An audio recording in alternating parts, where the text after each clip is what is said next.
It's a rare enough thing, a man who lives up to his reputation. The old lion, always commanding respect and awe.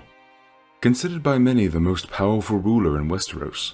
Tywin Lannister, one of the best players in the Game of Thrones.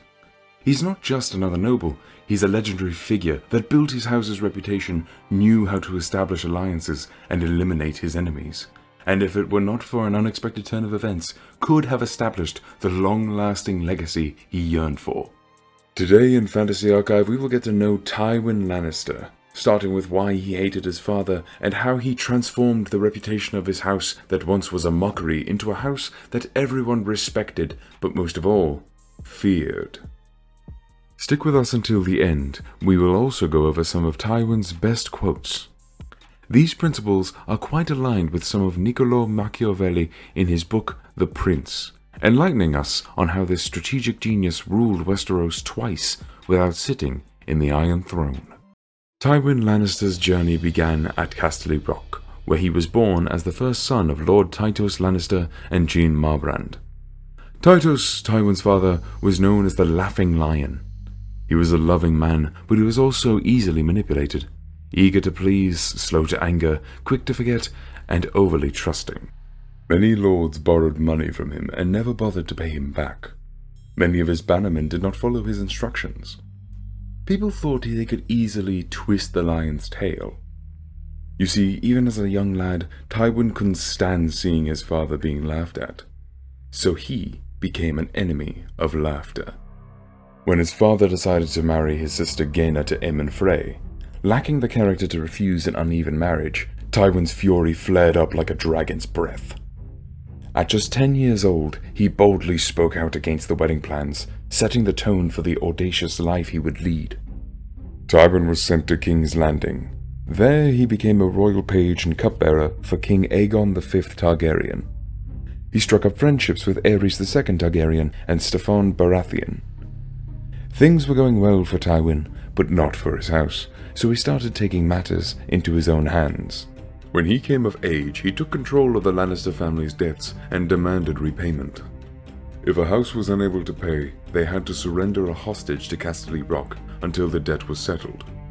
Some sent their hostages, but not House Tarbeck. Lord Tarbeck rode to Casterly Rock to confront Lord Tytos. Tytos wasn't there, and Tywin captured Lord Tarbeck, who was one of the heaviest borrowers, and imprisoned him for disloyalty. But Tywin's father, weak as he was, released him and forgave their debt to House Lannister, making Tywin very angry.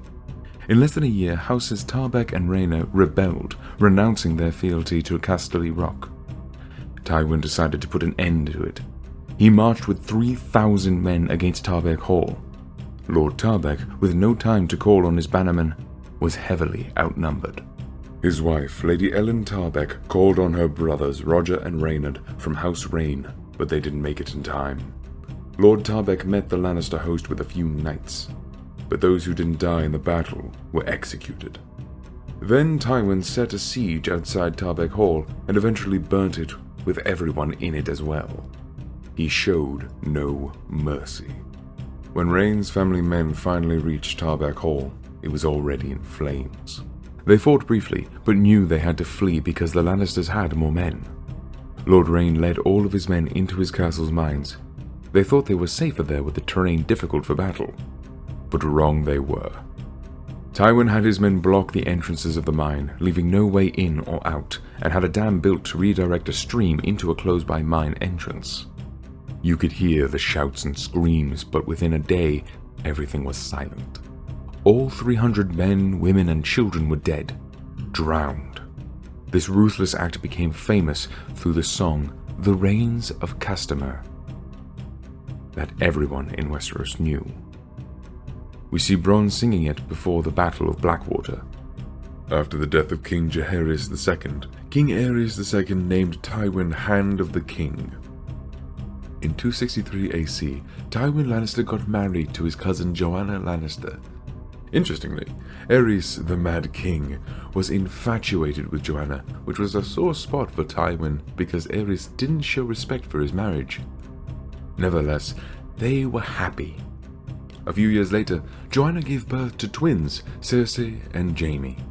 When Lord Tytos Lannister passed away in 267 AC, Tywin took charge and became the new Lord of Casterly Rock, making him one of the most influential lords in all of Westeros. Those who disrespected his father knew they were dealing with an entirely different man.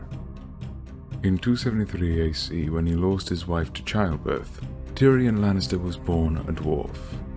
Joanna was the one thing that brought warmth out of Tywin, and from there on poor Tyrion was hated by his sister and father, who blamed him for Joanna's death. In his role as Hand of the King, Tywin earned a lot of respect and admiration. He proved himself to be a brilliant administrator. He paid off King Jaehaerys' debt to the Iron Bank of Braavos with gold from Casterly Rock. He gained loyalty from lords by repealing old reforms and supporting merchants. However, King Aerys grew jealous of his reputation and the people's affection for him, and often ridiculed and mocked him. Aerys rejected Tywin's proposal of marrying Cersei to Prince Rhaegar.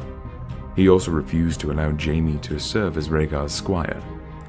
Tywin tolerated it all until one day Aerys assigned Jaime Tywin's heir to his King's Guard, and Tywin decided to quit. The rest is mostly known. Robert Baratheon and the Starks rebelled when Lyanna Stark was taken, and Lord Stark and his heir were burnt alive by the Mad King. Tywin remained neutral, and when the time was right, Tywin supported the winning side after Robert Baratheon had killed Rhaegar. Tywin joined the rebellion and attacked King's Landing, and under his order, Princess Elia Martell and her two children, Rhaenys and Aegon, were killed. After the rebellion, he married his daughter Cersei to Robert Baratheon, the new king, granting her the highest title a woman could have. From there on, he continued to maintain his house in a position of power and respect all the way to his death. But how? What principles of power and success did he follow? How was it that he managed to revive House Lannister and rule Westeros twice without sitting on the Iron Throne? Some consider him a Machiavellian genius, while others believe in many instances he was just lucky. Whether he was successful by skill, by luck, or both, he was undeniably a strong player in the game. The biggest enemy or hero, depending on where you stood. And let's not forget Varys' words, "Power resides where people think it resides." Now we will go over some of Tywin's quotes that align with Machiavellian principles written by Niccolo Machiavelli in the book The Prince. Tywin believes in crushing his enemies, but also in rewarding those who serve him well. There is a scene in Game of Thrones where he counsels Joffrey. The scene lacks a few sentences according to the books, but it reads as follows. Joffrey, when your enemies defy you, you must serve them steel and fire. When they go to their knees, however, you must help them back to their feet. Elsewise no man will ever bend the knee to you, and any man who must say, "I am the king," is no true king at all. Aerys never understood that, but you will. When I won your war for you, we will restore the king's peace and the king's justice. Niccolo tells us if any injury has to be done to a man, it should be so severe that his vengeance need not be feared. Tywin has a history of eliminating enemies, 2 whole houses, the Reynes and the Tarbecks. This story is told in the Song of Castamere. Then there was the Red Wedding, where he may not have done the deed himself, but he was certainly responsible for it. Tywin rewarded the traitor Roose Bolton as Warden of the North, Ned Stark's former title. A lion never concerns himself with the opinions of the sheep. He tells this to his son Jaime when he failed to kill Ned Stark, stating that it wouldn't have been clean. Tywin never lost his sleep thinking about what people thought about him and his cruelty or lack of honor. He didn't back then when he took out House Reyne and House Tarbeck, nor with the Red Wedding. His one concern is maintaining House Lannister as a house to be feared. This aligns with the Machiavellian principle, it is better to be feared than to be loved if one cannot be both. Men are faster to betray someone they love than someone they fear. Littlefinger loved Catelyn Stark and had promised her to protect Ned, but when the time came, he acted in his own benefit and did not aid Ned Stark.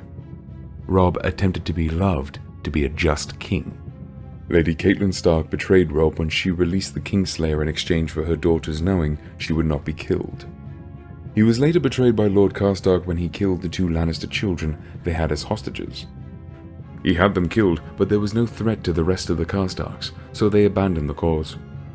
Finally, Roose Bolton also betrayed Robb when he believed they could not win the war and made his own negotiations with Tywin Lannister.